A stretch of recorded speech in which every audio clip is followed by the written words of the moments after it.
Mirë se vini në The Debate. Kjo është hapësira jon për diskurs të thellë intelektual dhe për të shqyrtuar këndvështrime të ndryshme mbi idetë që formosojnë shoqërinë tonë. Sot do të nisim me një imazh pak a shumë klasik. Kur mendojmë për një far, një kull drite në mes të oqeanit, ekziston ky supozim i heshtur se funksioni i tij kryesor është të mbetet i paprekur nga stuhia. Kulla është e sigurt, e thatë, muret janë të trasha, t'i jap atë, si them, ndjesinë e inxhinierisë së përsosur, një stre absolute. Po pra, dhe do me thënë, njerëzit e duan atë ndjesi. Është një strukturë izoluar e ndërtuar e enkas për t'i mbjetuar dallgëve dhe kaosit që ndodhi jashtë saj. T'i jep siguri. Pikërisht, por thelbi i atij fari, e vetmja arsye logjike pse dikush e ka ndërtuar, nuk është vetë kulla, është drita që ai projekton jashtë në errësirë. Drita duhet të godas pikërisht aty ku anijet po përplasen dhe po mbyten. Nëse rojtari i farit qëndron brenda vetëm, duke lustruar xhamat e llambës që ajo të shkëlqej sa më bukur për sytë e tij, apo jo, ndërkohë që njerëzit po luftojnë për jetën jashtë mureve, ai nuk e ka mbrojtur faren. Ai ka tradhtuar qëllimin e tij. Dhe kjo na sjell te tema jon sot, e cila prek thellë komunitetet tona dhe thelbin e institucioneve shpirtërore. Kemi përpara një material vërtet interesant. Ashtu është një dokument burimor provokues mbi atë që kisha duhet të fillojë të bëj për të pasur një ndikim të vërtet. Materiali shtron një premizë shumë të fortë. Kisha nuk u themelua që të jetë një klub izoluar, por të jetë dritë dhe krip në mes të shoqërisë. Për këto jemi të dy dakord, besoj. Unë do të mbroj idenë që ndikimi thelbësor vjen përmes integrimit praktik, social dhe metodave moderne të përfshirjes në jetën reale të komunitetit. Dhe unë jam i mendimit që megjithse ndihma është e rëndësishme, ndikimi thelbësor vjen përmes dallimit moral dhe shpalljes së pakompromis të identitetit të saj shpirtëror. Kjo ftesë për të dalë jashtë mureve është e qartë, por thelbi i debatit ton sot nuk është thjesht nëse kisha duhet të ndikoj, por se si ndodh realisht ky ndikim. Fiks, si materializohet kjo në përditshmëri. Dhe këtu, shohim një ndarje të thellë në mënyrën se si e kuptojmë angazhimin shoqëror. Nga njëra anë është pozicioni ty, ideja që ndikimi vjen përmes integrimit të vazhdueshëm praktik dhe përshtatjes me nevojat sociale. Nga ana tjetër është argumenti që unë mbroj sot. Ndikimi i vërtet, ai që ndryshon realisht një shoqëri, lind pikërisht nga dallimi moral. Lind nga ajo shpallje e qartë e qëllimit shpirtëror. Domethënë, nëse humbim këtë, kemi humbur gjithçka. Unë e dëgjoj shqetësimin tënd, por për mua ky material jep një drejtim absolutisht thelbësor që shkon shumë përtej fjalëve. Teksti argumenton fuqishëm se kisha duhet të zbres në jetët reale të njerëzve, duhet të dalë jashtë mureve. Nuk mund të qëndrosh në një kull fildishi dhe të presish që bota të vi të dëgjoj thjesht sepse ti flet bukur. Autori thekson diçka thelbësore këtu, kisha duhet të jetë një spital, jo një muze. Spital jo muze, e pëlqej si metaforë. Është si metaforë briljante, sepse një muze ruan gjëra të vdekura dhe të bukura. Një spital trajton njerëz të gjakosur. Dhe kjo fillon me shërbimin material. Të ushqesh të varfrit, të dëgjosh hallet e tyre pa u kërkuar absolutisht asgjë në këmbim. Shërbimi praktik, zbritja në rrugë, nuk është thjesht një urrë për të kaluar një mesazh. Është vetë mesazhi materializuar. E kupton? Dëgjoj, më duhet të ndaloj pak këtu. Unë mendoj se ky përkufizim, sado i bukur të tingëllojë nga ana njerëzore, fsheh një rrezik kolosal. Natyrisht, askush nga ne nuk po thotë që të ndihmosh të varfrit është gabim, përkundrazi. Por institucioni i kishës nuk e zanafillën as forcën e saj të dhënia e supës. Fuqia e saj transformuese buron nga ajo që dokumenti e quan shpallja e qartë e mesazhit dhe shembulli i jetesës. Por a mund t'i ndash dot ato të dyja? Të shpjegoj pse duhet pasur kujdes. Ndoshta dëgjuesit tan tani po mendojnë, po mirë, bota është plot me OGJ që ndajnë ushqim, pse duhet ta bëj kisha këtë? Përgjigja ime është se nëse kisha bëhet thjesht një ofruese efikase e shërbimeve sociale, ajo është bërë një organizatë jo qeveritare e tepërt. Kryqi i kuq e bën shpërndarjen e ndihmave ndoshta edhe më mirë. Mbase po. Pra, çfarë e bën këtë institucion unik? Është ilaçi i brendshëm. Një mesazh i qartë që synon ndryshimin e thellë të zemrës dhe moralit, jo vetëm mbushjen e stomakut. Prit pak, sepse kjo tingëllon disi e ftohtë kur e thua kështu.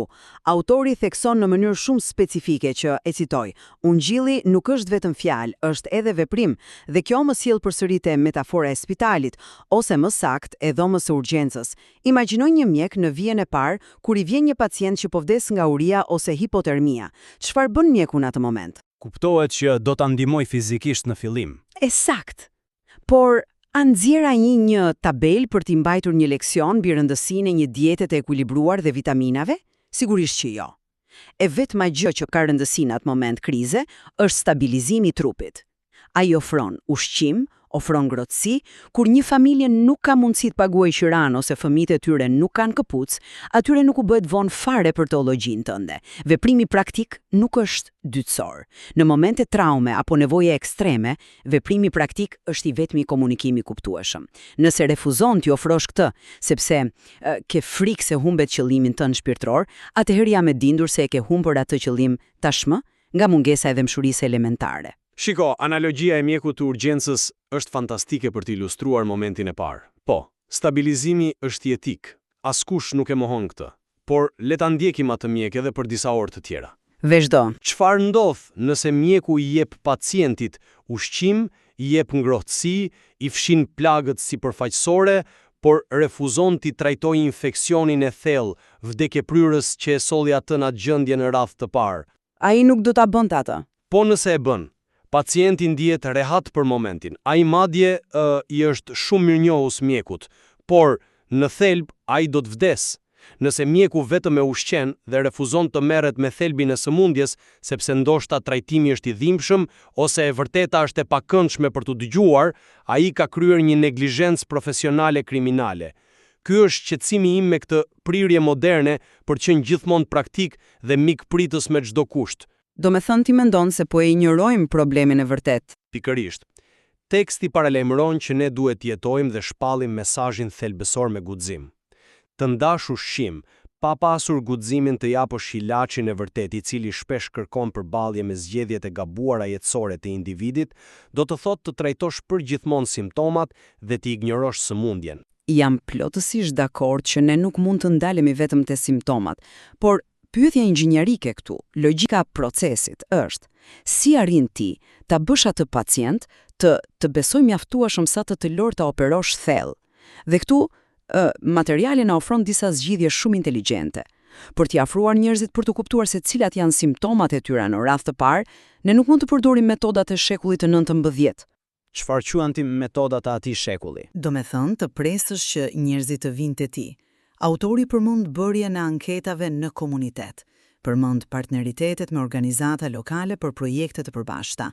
Madje inkurajon përdorimin e teknologjisë, platforma online, rrjete sociale, podcaste, duke cituar parimin "u bëra gjithçka për të gjithë". Ne nuk jetojmë në fshatra të vegjël ku çdo fshinje di se çfarë po zjen në tenxherën e tjetrit, apo jo? Është e vërtet. Qytetet janë anonime sot. Fiks. Ne jetojmë në qytete të mëdha, ku njerëzit rrinë në apartamente ngjitur dhe nuk i dinë as emri njëri tjetrit. Për të pasur një ndikim të vërtet, na duhet një organizim modern. Na duhen të dhëna për të ditur se ku mungojnë shërbimet pas shkollës për fëmijët, apo ku ka të moshuar të braktisur. Metodat strukturore, teknologjia dhe partneritetet nuk janë një zëvendësim i marrëdhënies, ato janë, si të them, infrastruktura e vetme që e bën atë marrëdhënie të mundur në një botë masive. Aty mendoj se gabohesh. Dhe vetë dokumenti mban një tension të brendshëm lidhur me këtë pikë. Ti thekson infrastrukturën, teknologjinë, anketat. Por le të thellohemi pak tek ajo që shkakton vërtet të ndryshim. Materiali e thot qartë, njerëzit nuk transformohen nga programet, por nga marrëdhëniet. Baza e ndikimit nuk është një algoritëm, është përvoja njerëzore ballë për ballë. Ne jemi thellësisht i izoluar sot pikërisht për shkak të besimit të tepruar tek këto struktura dhe ndërveprime digjitale. Po, por ti duhet ta nisësh diku komunikimin. Sigurisht, por anketa na jep statistika, jo fytyra. Media sociale krijon iluzionin e komunitetit. Na jep ndjekës që shohin një version të kuruar, të filtruar të jetës son, jo miq që njohin dështimet tona. Të besosh se algoritmi i një rrjeti social mund të zëvendësoj fërkimin e jetës së përditshme, atë kohën reale të kaluar me njerëzit në shtëpitë e tyre, është një grackë. Ndikimi i vërtet, sipas tekstit, lind nga autenticiteti. Është integriteti yt në biznes, mënyra se si e trajton familjen, si i demonstron ti këto përmes një sondazhi tregu. Njerëzit e thyer nuk kërkojnë thjesht një program pas shkollës të organizuar mirë, ata kërkojnë njerëz të vërtet, të cenueshëm, të cilët mund t'i prekin nga afër. Prit. Nuk po them që rrjetet sociale janë destinacioni përfundimtar. Ato janë vetëm dera. Por e theksove shumë mirë fjalën autenticitet dhe atë konceptin e të thyerit, sepse këtu kalojmë tek ajo që unë jam e bindur se është pjesa më delikate dhe revolucionare e këtij vizioni. Dokumenti kërkon që ky spital të jetë një vend i sigurt për të thyerit, një vend ku ofrohet pranim pa gjykim. Po, është një term i fortë ky pranim pa gjykim. Është thelbësor. Le të shohim se si funksionon psikologjia njerëzore, veçanërisht për brezin e ri. Të rinjt sot janë, detektorët më të mirë të hipokrizisë në historinë njerëzore. Ata e nuasin mungesën e autenticitetit në sekond.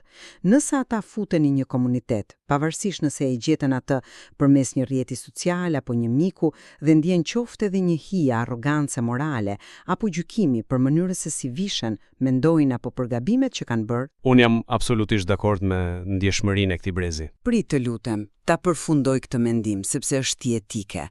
Pse largohen ata? Sepse një dashuri e kushtëzuar nga performanca morale nuk është fare dashuri për ta, është thjesht një transakcion. Një spital e pranon pacientin pavarësisht nëse ai u aksidentua sepse po jepte makinës i dehur apo sepse ishte thjesht një viktim aty. E pranon plotësisht dhe pas një leksion morale në dhomën e pritjes. Pranimi radikal pa gjykim duhet jetë forca kryesore. Nëse ti vjen me idenë që unë do t'i pranoj, por menjëherë duhet u shpall të vërtetën që ata të ndryshojnë, ata e përkthejnë këtë si këta njerëz nuk më duan mua. Ata duan thjesht më rregullojnë mua si një projekt personal. A nuk e kupton që ky pranim radikal pa gjykim, nëse merret si vlera e vetme absolute, krijon një kontradikt masive logjike me vetë thelbin e institucionit. Këtu qëndron konfuzioni më i madh i kohës son, mendoj unë. Si mundesh të kërkosh andarëve të tu të jenë një shembull i jetesës së drejtë, të kërkosh të kenë integritet dhe standarde të larta morale, dhe njëkohësisht të jesh një ambient që refuzon çdo formë vlerësimi, ose siç the ti, gjykimi. Por, a nuk përjashtojnë ato njëra tjetrën kur njerëzit ndihen të sulmuar? Shiko, të rikthehemi te spitali yt. Spitali të pranon pa të gjykuar në derë, po. Nuk të lë jashtë sepse pive pije alkolike dhe u aksidentove. Por, sekondën që ti hyn brenda dhe shtrohesh si pacient, ti je në rregullat e spitalit. Spitali të thotë: "Ne të duam aq shumë sa që nuk do të lejojmë të pish duan këtu brenda, sepse do të vras ty dhe do të bëj keq pacientëve tjerë." E drejt, ka rregulla për të mirën e përbashkët. Pikërisht. Spitali nuk të pranon siç je me qëllimin e vetëm që ti të mbetesh siç je. Ai kërkon transformimin tënd, shërimin tënd. Nëse ky theks mbi pranimin pa gjykim kthehet në një frikë për t'i thënë tjetrit të vërtetën nga frika mos ata lëndohen emocionalisht dhe ikin, atëre, ky nuk është më një spital. Është një klub mbështetës ku të gjithë biem dakord të mos i përmendim sëmundjet e njëri tjetrit, ndërkohë që ngadalë vdesim së bashku. Kjo është braktisje e atij predikimit të qartë dhe të guximshëm që kërkon autori i materialit. Dëgjoj, nuk po sugjeroj që t'i themi pacientit je mirë, shko në shtëpi. Ndryshimi qëndron te dinamika e pushtetit dhe mënyra se si prezantohet kjo e vërtet. Materiali thekson rëndësinë e bashkëpunimit me komunitetin, që secili të mos kërkojë vetëm interesin e tij. Të dalësh jashtë mureve do të thotë të zhvishesh nga manteli i superioritetit. Ne theksuam fjalët dritë dhe krip në fillim apo jo. E mendoj shpesh këtë metaforën e kripës. Është një imazh shumë i fuqishëm biblik. Është vërtet, kripa qëndron në kavanoz e pastër, e paprekur dhe zulluese. Por, aty brenda është absolutisht e padobishme. Që kripat jap shije ushqimit, ajo duhet përzihet plotësisht me të. Duhet shkrihet brenda elementeve të tjera. Nëse kisha do të ketë ndikim në një komunitet, ajo duhet kthehet në atë krip që shkrihet. Të organizojë ku diun aktivitete sportive për të rinjt, ku thjesht luhet futboll pa patur një agjendë të fshehtë fetare nga pas. Të mbështesë grupet e vullnetarëve të lagjes, pavarësisht çfarë bindjesh kanë ata. Kjo përzierje radikale tregon dashurinë në një gjuhë që trondit thellë cinizmin e botës moderne. Domethënë ti e sheh këtë si një formë autentike lidhjeja. Absolutisht. Kur tregon mbështetje reale për të moshuarit, pa kërkuar që ata të regjistrohen diku apo të ndjekin diçka, atëherë e ke fituar të drejtën të dëgjohesh kur flet. Kripa duhet të shkrihet. Përndryshe mbetet thjesht një gur i kripur që e lë ushimin pa shije në tavolinë. Unë jam dakord. Kripa duhet të përzihet. Jam 100% me ty në këtë. Por çfarë ndodh gjatë kësaj përzierje? Teksti burimor vjen nga një paralajmërim shumë i qartë historik. Nëse kripa humbet shijen e saj, me çfarë do të kriposet? Dhe ky është saktësisht momenti ku përzierja, nëse bëhet pa parime, kthehet në diçka katastrofike. Si mund të jetë katastrofike mbështetja e komunitetit? Jo mbështetja, por humbja e identitetit. Nëse gjatë këtij dëshirimi për të shpërdar, për të organizuar futboll pa agjend, për të qenë partnere me çdo grup lagje dhe për të mos u dukur as pak gjykuese, kisha bëhet inkuadruese me çdo vlerë të shoqërisë rrethuese. Çfarë ndodh kur për hir të këtij pranimi radikal, kisha nuk flet më kundër padrejtësive specifike kulturore, ose braktis standardin e vet moral për martesën, parat apo etikën e punës. Atëherë, miku im, ajo krip nuk është më krip, është thjesht rër. Rër. Wow, ky është një krahasim i ashpër. Është realiteti. Duket si krip nga larg, por kur e hedh në gjell, thjesht ta shkatron vaktin. Materiali mbyllet duke thonë se transformimi i zemrës vjen nga mesazhi i thellë, jo thjesht nga aktivitetet. Mua më trem dëshira për të pëlqyer. Guximi, që dokumenti e thekson aq fort, shpesh do të thotë të bësh gjën që komunitetit i duket jo normale, në mos edhe ofenduese ndonjëherë. Të jesh dritë do të thotë t'i japësh fund errësirës. E di çfarë ndodh kur ti ndes dritën papritur në një dhomë të errët ku njerëzit po flen? Ata verbohen dhe ankohen. Pikërisht, drita i bezdis. Drita është thellësisht përballëse. Ata duan që ta fikësh përsëri që të kthehen në rehatin e errësirës së tyre. Për këtë arsye, ndikimi kërkon diçka më tepër se fërkime të këndshme komunitare. Kërkon atë guximin e pakëndshëm për t'i qëndruar besnik identitetit tënd, edhe atëherë për komuniteti yt të quan të prapambetur, strikt apo sfidues. Kjo mendoj se është thelbi vërtet, fërkimi brillant që e bën këtë material kaq sfidues për secilin prej nesh. Kur ndëgjoj si e artikulon rrezikun e dritës që shqetëson ata që flen, si të them, nuk mund ta mohoj logjikën e saj. Është një pamje e qartë. Por për të përmbledhur ato që ky diskutim po kristalizon, unë prap besoj fort se rreziku ynë më i afërt dhe më natyral nuk është kompromisi, është izolimi. Të ndjehemi të sigurt brenda farit. Tamam. Ne tërheqim drejt rehatisës, drejt mureve tona të njohura. Forca reale e këtij dokumenti, thirrja e tij më urgjente, mendoj se është kërkesa për të dalë zbuluar. Të pranojmë njerëzit e thyer aty ku janë, të vëmë mënjan krenarinë e një kulle drite sterile dhe të zbresim në rrugët e pluhurosura dhe plot probleme të qyteteve tona. Të bashkëpunojmë, të ushqejmë, të ndërtojmë ura qofte edhe përmes metodave moderne apo një tasi me supe. Sepse, pa të aktin e parë të dëmshurisë, së thellë materialiste dhe fizike, fjalët tona të mëdha shpirtërore mbeten thjesht një zhurmë boshe, që komuniteti fatkeqësisht ka mësuar të injorojë plotësisht. Dhe është një rrezik real ky i izolimit, e pranoj. Kushdo që ka parë histori do ta pranojë që një komunitet që mbyll dyert dhe flet vetëm me veten, në fakt ka vdekur pa e kuptuar ende. Autorët kanë plotësisht të drejtë kur thonë se një kishë izoluar ka ndikim thellësisht të kufizuar, thirrje për inkarnim, për ta jetuar besimin mes baltës dhe jetës së përditshme, është e padiskutueshme. Më bëhet qefi që bjem dakord për këtë. Po, por reflekto pak mbi thelbin e asaj që e bën atë prezencë të vlefshme. I gjithë ky aksion frenetik modern, anketat e pafundme, mirëmbajtja e rrjeteve sociale, organizimi i njerëzve, madje edhe dhënia ushqimit do të jenë thellësisht të zbrazta nëse i përdorim si maska për të mos u përballur me problemin e vërtet shpirtëror të njerëzit. Ndikimi mbetet gjithmonë sipërfaqësor nëse nuk përfundon atë dëshmi personale me guxim, për ta kornizuar në dritën e debatit tonë sot. Ti mund ta nxjerrësh kishën nga kulla për të shkuar te njerëzit, absolutisht. Por nëse në rrugë sipër ti fiken fenerin që mban në dorë thjesht që të mos i bezdisi syt komunitetit, atëherë je thjesht një tjetër person që po ende ti verbër në errësirë bashkë me ta. Wow! Të them të drejtën, nuk e prisja të më rrinim në një përfundim kaq dramatik, por me sa duket të dy kemi theksuar dy anët e një monedhe që refuzon të ndahet.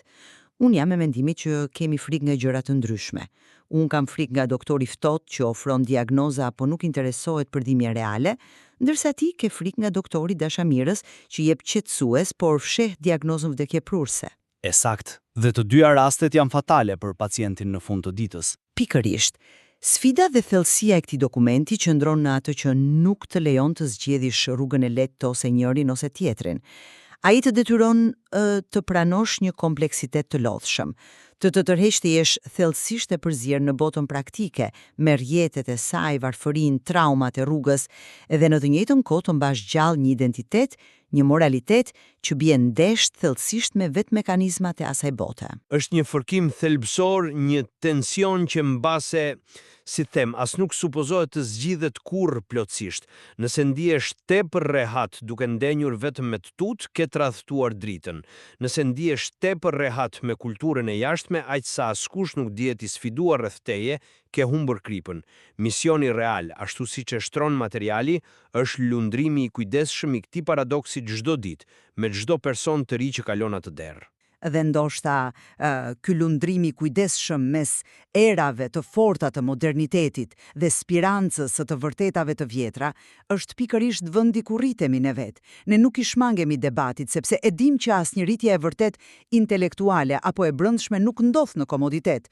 Urojmë që ta kemi ndriçuar sadopak këtë dinamike komplekse për ju sot. Besoj se ngritëm pyetjet e duhura. Si gjithmonë, qëllimi ynë nuk është ju themi se çfarë të besoni, por t'ju ofrojmë lentet përmes të cilave mund ta shihni situatën me shumë më tepër qartësi.